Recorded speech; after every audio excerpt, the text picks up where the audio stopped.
Olá, pessoal, tudo bem?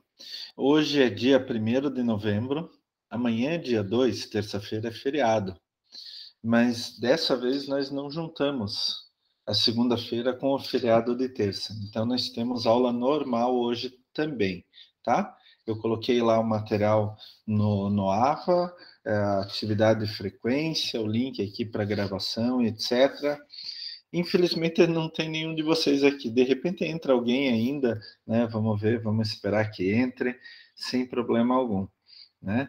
Eu compreendo que todos estão cansados, inclusive os professores, coordenadores, a direção, todos os funcionários, né? A gente já está em novembro, tá chegando ao final de mais um ano complicado, né? Por causa da pandemia, mas graças a Deus a gente está com uma pandemia tá diminuindo cada vez mais. Eu não vou dizer assim para vocês que a pandemia está sob controle, né? Eu acho assim, na minha opinião, pelo que eu li, conversei com amigos especialistas e tal, a pandemia vai ficar sob controle quando a gente tiver entre 80% e 90% de toda a população com a imunização completa, né? Inclusive os idosos agora estão recebendo a terceira dose, né, da vacina. Minha mãe, de 81 anos, já recebeu a terceira dose. A minha esposa, eu e meu filho mais velho recebemos já 2 doses e minha filha mais nova, de 16, já recebeu uma dose. Logo, logo ela vai receber a segunda dose, com certeza ainda esse ano. Então, assim, quando a gente tiver entre 80% e 90% da população totalmente imunizada, a gente pode dizer que a pandemia vai estar mais sob controle. A gente chegou a ter mais de 4 mil mortos por dia aqui no Brasil de Covid-19. E hoje a gente está chegando a menos de 300, inclusive de média, não é só um outro dia. A gente está começando a fazer uma média móvel de menos de 300 mortos por dia. Isso é fantástico. Eu, particularmente, professor Klaus, eu fico muito feliz que aqui no Brasil a gente tem poucas pessoas que estão negando o uso da vacina, né? O brasileiro em si quer ser vacinado, isso é muito legal. Isso me deixa extremamente feliz. E isso me deixa confiante de que a gente vai vencer essa pandemia logo, logo. Né, pessoal? Ainda está meio perigoso, a gente ainda tem que tomar cuidado, ainda tem gente morrendo. Em Curitiba tem entre 5 e 10 pessoas morrendo de Covid-19 ainda todos os dias. É uma coisa que a gente não precisaria ter, né? Assim, mas professor, morre gente de câncer, de ataque cardíaco e tal, mas isso algumas vezes é difícil você prever e evitar, né? Principalmente câncer, né? É complicado, né? Bem complicado. Mas a pandemia de Covid-19 a gente pode prever e pode evitar o máximo possível, né? Então, eu acho que, assim, a gente está de parabéns como população, como povo, como sociedade, que a gente está enfrentando e estamos aceitando a vacina. Né? A vacina junto com máscara, distanciamento, álcool em gel, lavar bem as mãos, etc., a gente vai vencer isso daí. Estamos há quase 2 anos nisso, né, gente? A gente precisa voltar logo, logo. Bom, na aula de hoje a gente vai ver 2 assuntos, a aula 15 e a aula 16. A aula 15 é tipos de layouts produtivos e a aula 16, projeto e organização do trabalho. O trabalho propriamente dito, como a gente deve fazer dentro da nossa empresa. A aula 15, tipos de layouts produtivos, está lá na semana 13. E a aula 16, projeto e organização do trabalho, está nessa semana aqui, semana 14. Então, eu preparei alguns slides só para fazer um rápido levantamento, um resumo do material que vocês têm lá no portal, no AVA. Mas é bom lembrar, gente, vocês têm o infográfico, tem desafio, tem exercícios, tem o capítulo de livro, vocês têm o que mais? O vídeo do professor, etc. Então, isso que a gente faz aqui toda segunda-feira de manhã é um complemento a mais para vocês raciocinarem, pensarem sobre esse assunto, tá? Então, eu vou apresentar uns pequenos slides que eu fiz agora, eu vou fazer uns comentários com vocês, tá? Mas, na verdade, isso é só um complemento do material que você já tem lá no portal. Vamos lá? Então, eu vou compartilhar agora os slides. Eu acho que vocês já devem estar vendo os slides, né? Então, a gente começa com a aula 15, que é tipos de layouts produtivos. Isso, então, só para servir de guia para vocês, está lá na semana 13, tá? E a gente está na semana 14. Já estamos na semana 14, hein, pessoal? Eu estava até vendo aqui meus alfarrábios, aqui, minhas anotações, já estamos na semana 14. Bom, gente, o que é layout? Layout é como as coisas se distribuem dentro da nossa empresa. Pode ser dentro da nossa loja, dentro do nosso escritório, dentro da nossa o chão de fábrica, do departamento de produção, etc. Do que vocês quiserem. Layout é como as coisas se distribuem em um certo lugar. Quando a gente fala de produção, normalmente a gente fala de chão de fábrica, né? Como se distribui ali. Mas você pode fazer um layout num banco, por exemplo, né? Onde que eu vou colocar os caixas do banco? Onde que eu vou colocar o caixa eletrônico, né? O layout de um escritório. Então, aqui, eu estou no meu escritório, aqui na minha casa, né? Minha casa tem 2 pisos. O piso de baixo tem o escritório, a garagem e um porão bem grande, onde que eu coloco todas as minhas tralhas, né? Então, quando eu fiz o meu escritório, eu sabia que eu tinha um certo espaço, e como que eu vou aproveitar esse espaço? Né? Eu me lembro que eu chamei até uma amiga minha que planeja móveis, e ela a gente discutiu bastante de como poderia ser o planejamento dos móveis aqui no meu escritório, por exemplo, as mesas, as estantes, aonde que elas poderiam ficar, como elas poderiam ficar, para eu aproveitar o máximo possível. Inclusive, eu fiz uma mesa em U bem grande, então eu consigo separar o meu escritório em 2 partes, digamos assim. Uma parte que são com as mesas onde que vão os computadores, onde que eu posso trabalhar, alguém mais da minha família pode trabalhar, e outra parte que eu tenho até um sofazinho de lugar único, etc., com uma lâmpada, onde que eu posso sentar, ler com calma, tranquilidade. Então, o que é isso? Isso é o layout no meu escritório, tá? Em uma indústria, a gente pode ter vários tipos de layout, né? O layout de posição fixa, onde que é assim, olha, layout de posição fixa, o produto fica no lugar. Fica. Tudo vai até, o material vai até o produto. Então, o material que vai até o produto, vocês estão vendo aqui, olha assim, o material está fora, vai até o produto.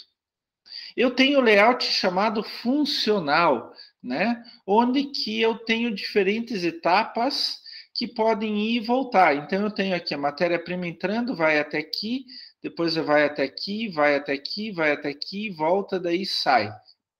Eu tenho layout celular, que na verdade, layout celular é quando eu junto layouts aqui, só deixando bem claro aqui, deixa eu até pegar minha borrachinha aqui, não que vocês confundam. Cadê a borracha? Não que vocês confundam.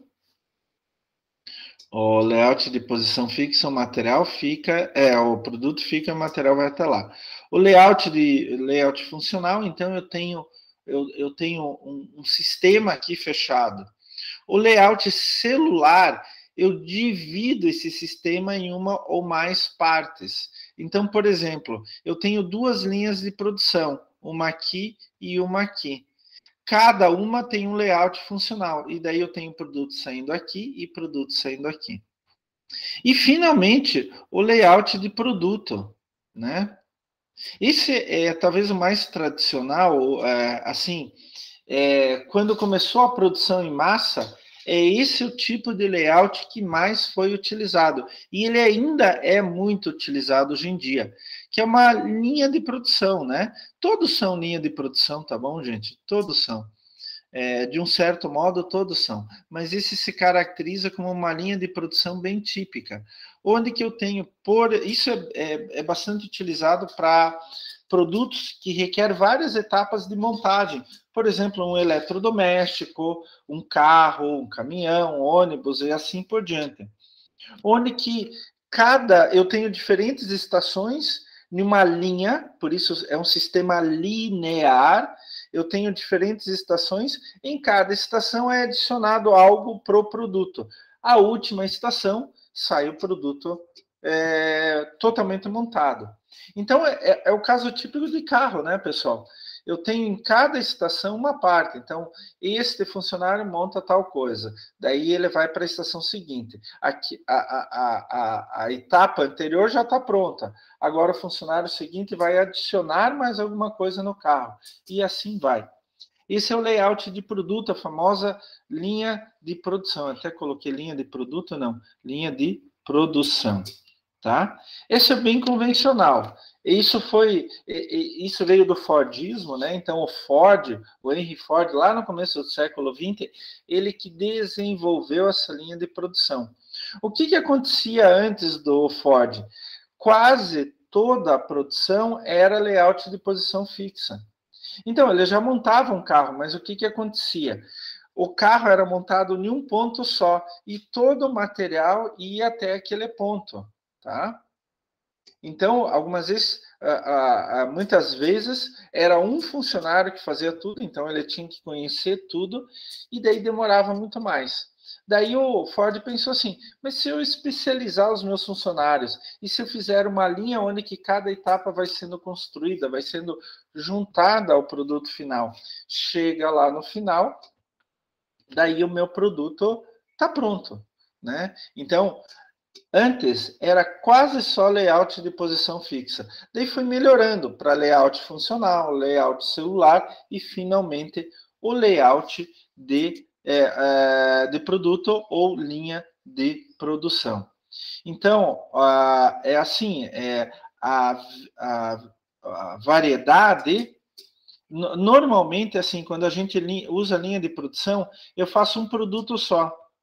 Então, por exemplo, eu vou fazer carro, eu vou fazer geladeira. Quando a gente faz layout de posição fixa, eu tenho vários produtos. Em cada posição é um produto diferente.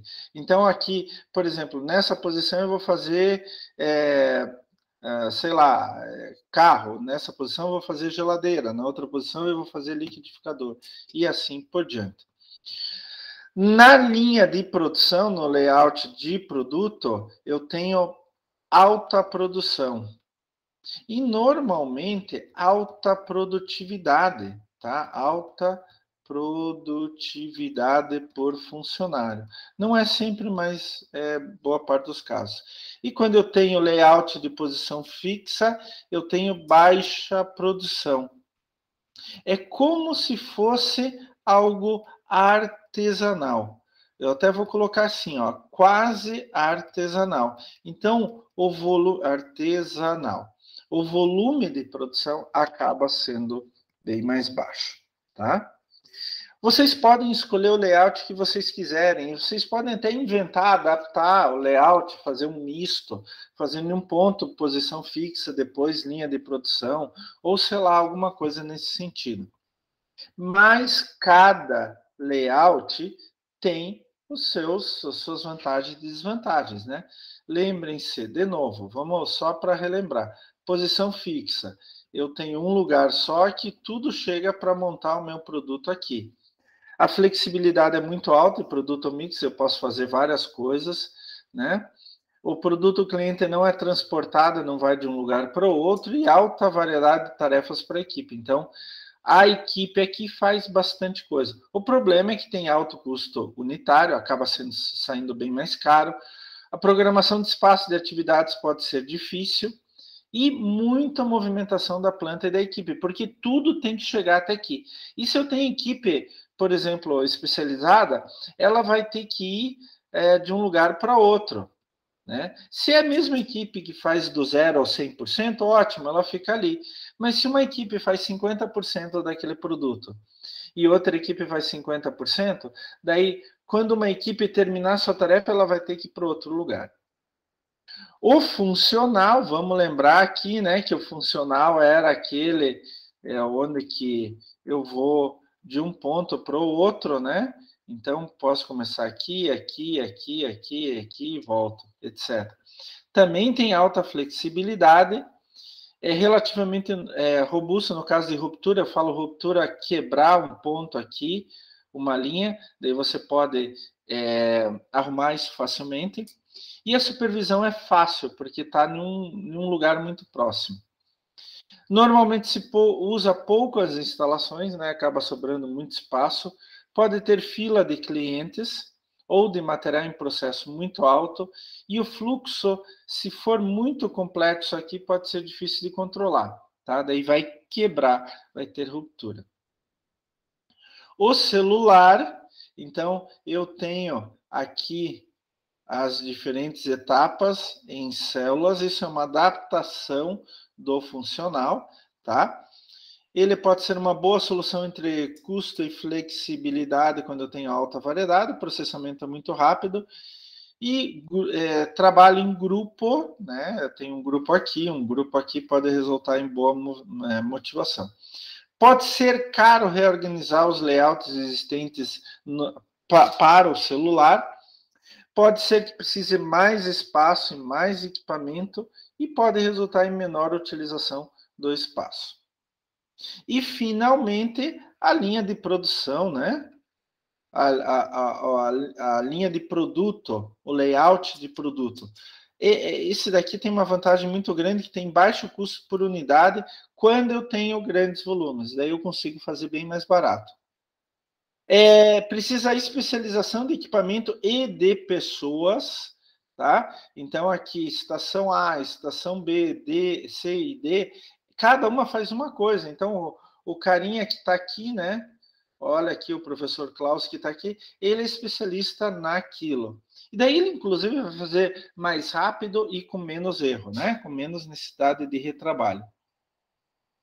E movimento de materiais do cliente é conveniente. Então, o A vai utilizar o material X, Y e Z. Já fica aqui. Então, eu vou levar X, Y e Z só para cá. O B vai usar o W e o T. Daí, eu vou levar só para cá. E assim por diante.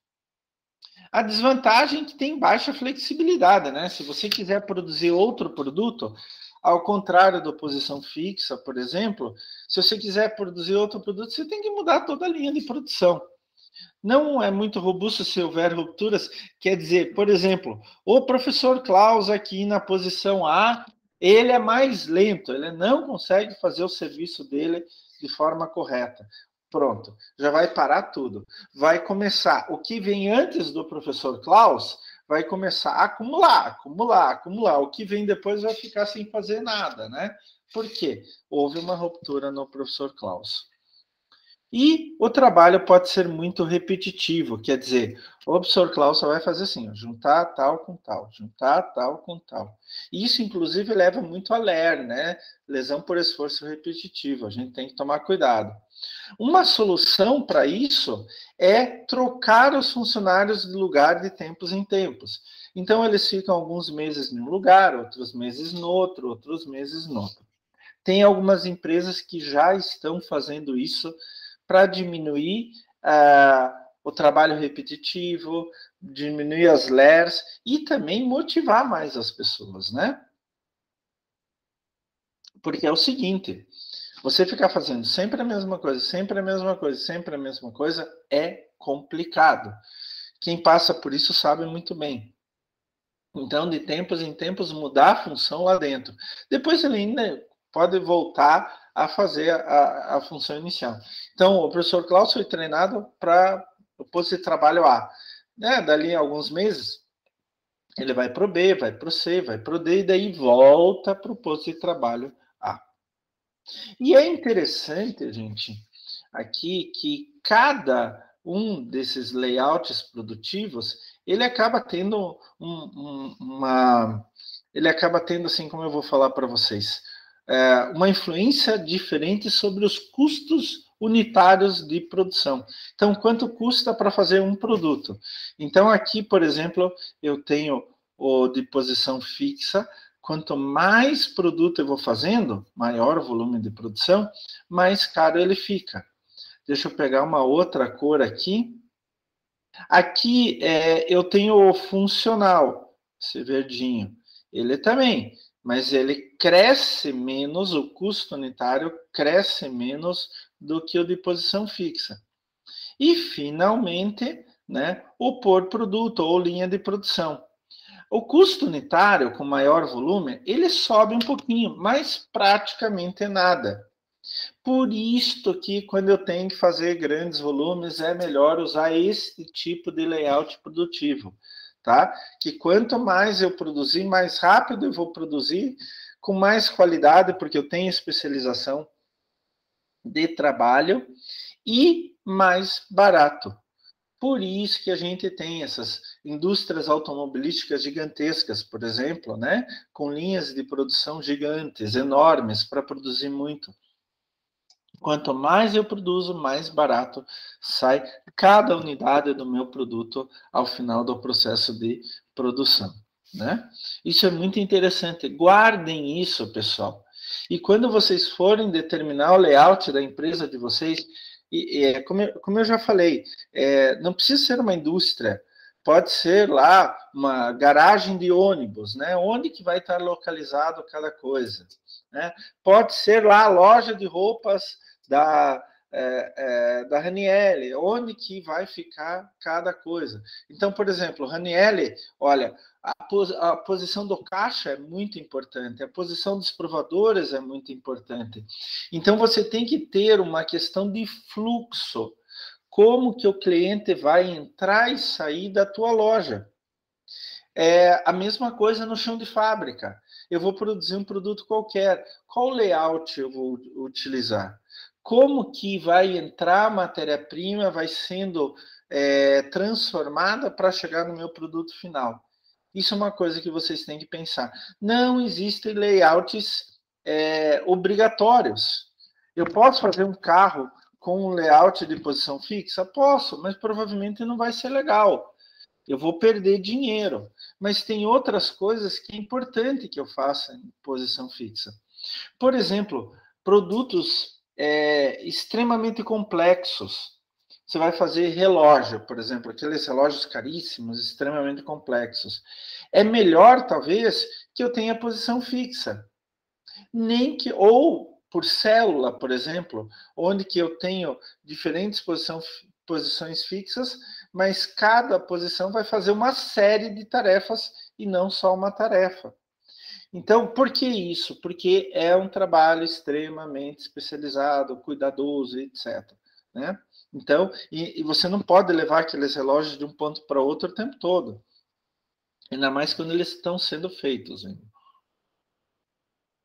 Então, é importante que vocês estudem bem o layout da atividade de vocês. Tá?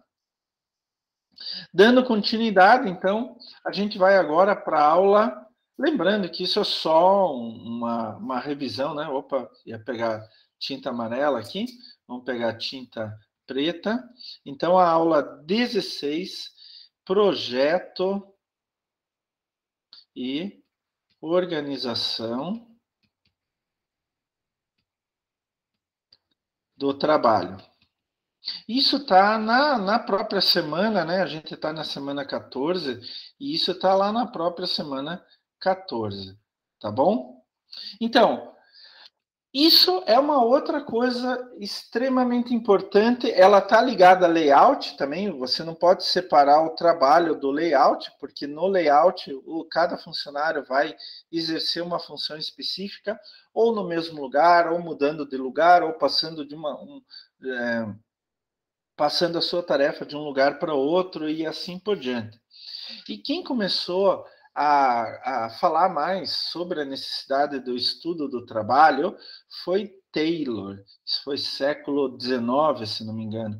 E ele começou com o tal do estudo do trabalho. A ideia dele era estudar a racionalização do trabalho, você fazer mais em menos tempo, estudar o esforço e a fadiga que o funcionário tem, porque uma hora a gente vai cansando, uma hora a gente vai cansando. Se não cansa no mesmo dia, cansa na semana, cansa no mês, cansa no ano, né? Por exemplo, nós estamos cansados no final do ano, né? Então a gente fez muito esforço, acumulou muita fadiga ao longo do ano e agora a gente chega cansado, né? E também estudar as condições ambientais do trabalho, né? A qual temperatura é melhor ou mais produtivo aquele trabalho? Umidade do ar, questão de ruídos, questão de poluentes, né? Poluentes líquidos, sólidos, gasosos e assim por diante. Isso faz parte do chamado planejamento. Então, quando eu for determinar, por exemplo, o meu layout produtivo, tarefas a serem feitas dentro da minha planta, dentro da minha empresa, eu tenho que pensar na racionalização do trabalho. Meu trabalhador vai ter muito esforço, fadiga, quer dizer, isso pode prejudicar a produtividade dele. E também as condições ambientais de trabalho. Isso é extremamente importante. Quando eu facilito as coisas, ou melhor dizendo, quando eu diminuo os impactos sobre o meu trabalhador, sobre o funcionário, sobre o meu colaborador, eu aumento a produtividade dele. Inclusive, a gente tem que, o Taylor já falava isso, tem que se preocupar com o preparo do trabalhador, né? Selecionar um trabalhador correto para aquela atividade correta. Isso é extremamente importante. E daí eu vou selecionar o trabalhador em função do padrão de produção. Eu quero que se produza tanto, então eu preciso de um funcionário que tenha esse perfil para produzir tanto. Então eu vou por dois lados. Para atingir a alta produtividade do trabalho, eu preciso selecionar um bom funcionário, um bom colaborador que esteja apto para aquilo, e eu preciso dar as condições em volta dele para que ele exerça bem aquela função. Não é qualquer um que vai exercer aquela função, como também não é qualquer condição que qualquer um vai exercer aquela função. Depois, então, que eu seleciono um funcionário de forma correta, treino ele, penso em toda a parte do planejamento, eu vou colocar o funcionário para trabalhar. Daí eu preciso fazer a supervisão dele. Eu preciso ver se ele está fazendo a coisa correta.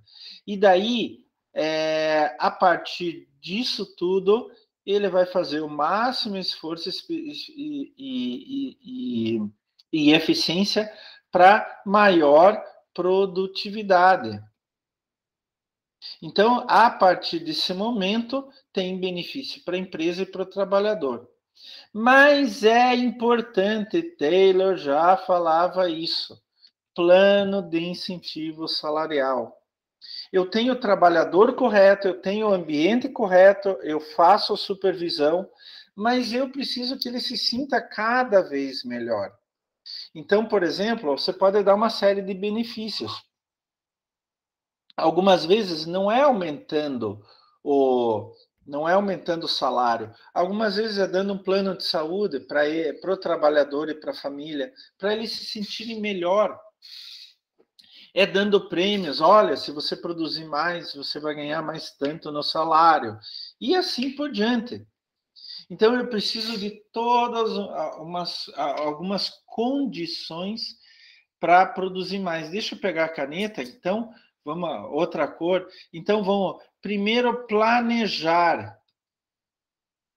Eu tenho que planejar condições de trabalho.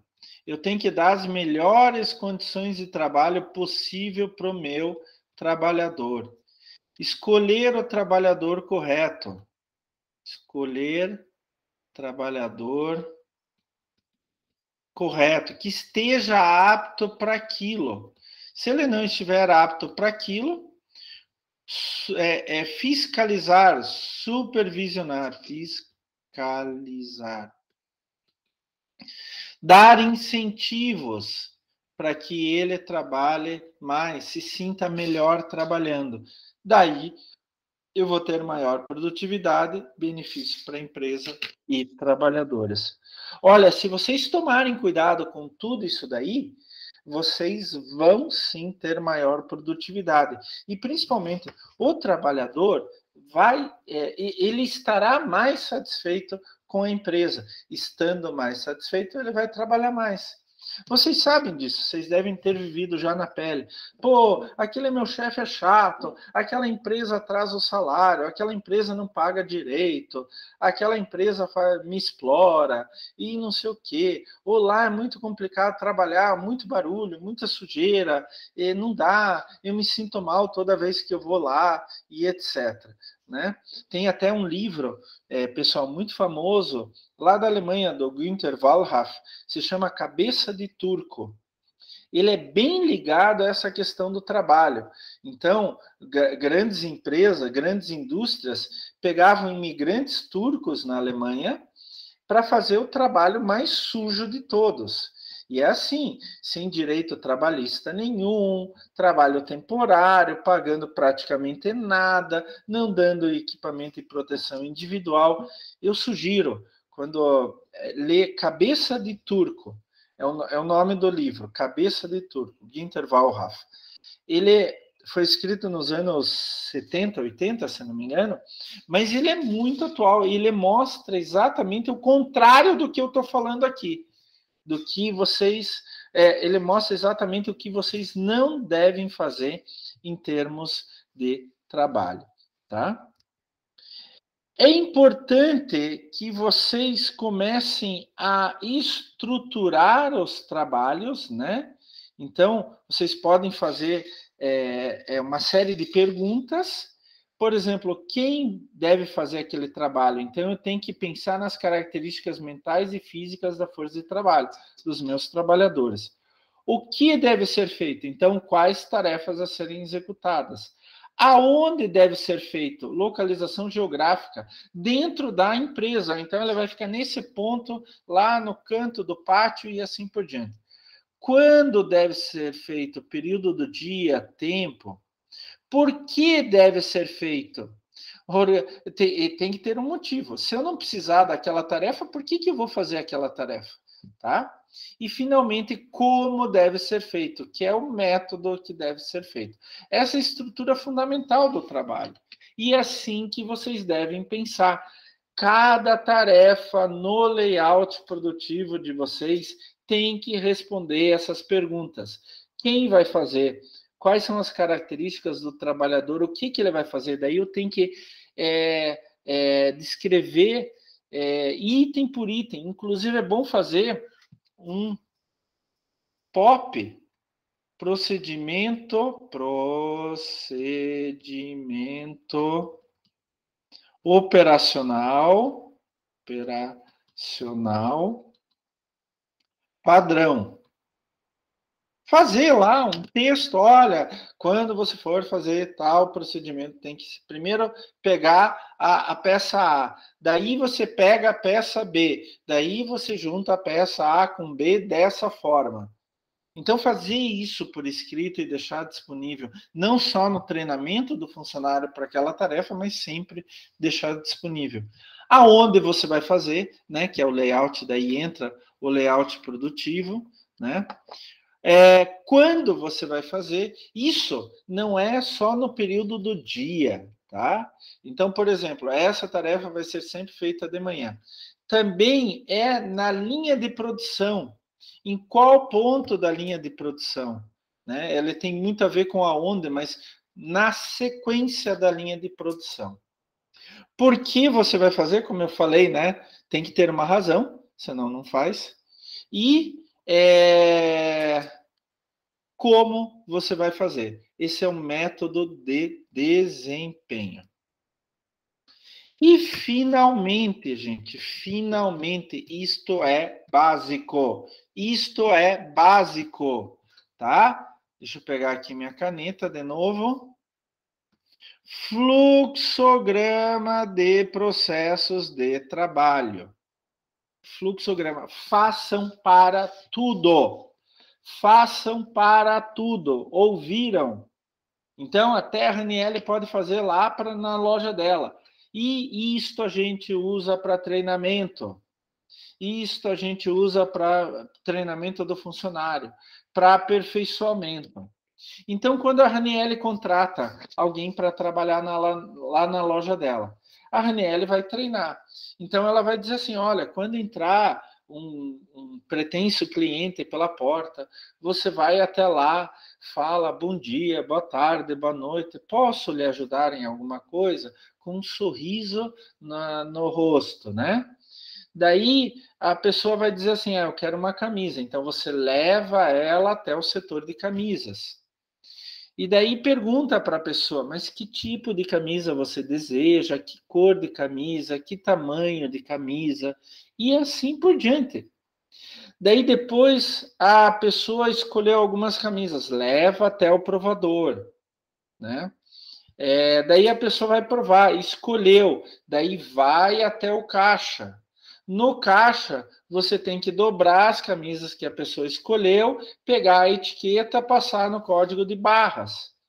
Daí o caixa vai somar tudo, mostra para a pessoa, e daí a pessoa vai escolher cartão de crédito, dinheiro, cartão de débito, Pix, ou sei lá mais o que. Então, isto tudo é o fluxograma do processo. Nada mais é, também como eu acabei de falar, um POP, um procedimento operacional padrão. E a gente deve, pessoal, deve colocar isso no papel.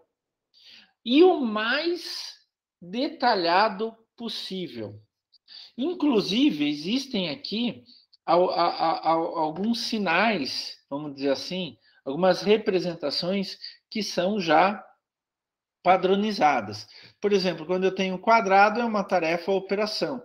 Quando eu tenho retângulo voltado para baixo, áreas de armazenamento ou fila.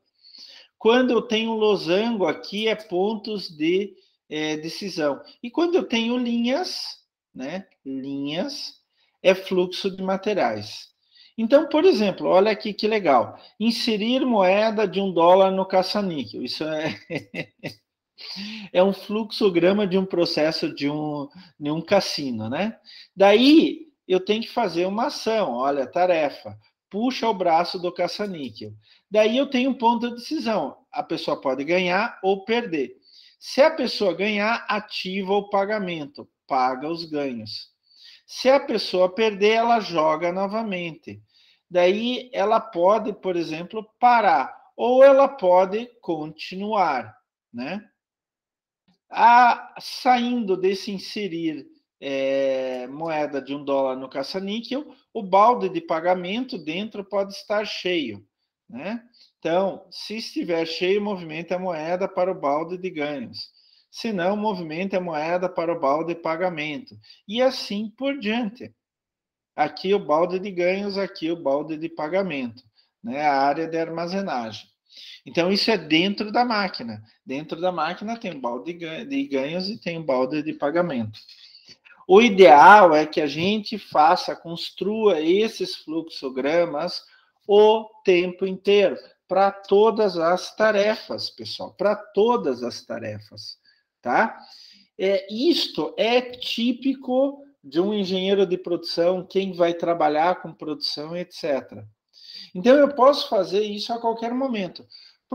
A Raniele pode perguntar, professor, posso fazer isso só para setor de pagamento? Pode. Então, você pode fazer lá, por exemplo, perguntar ao cliente se é débito ou crédito, né? Então, eu tenho uma tarefa, né?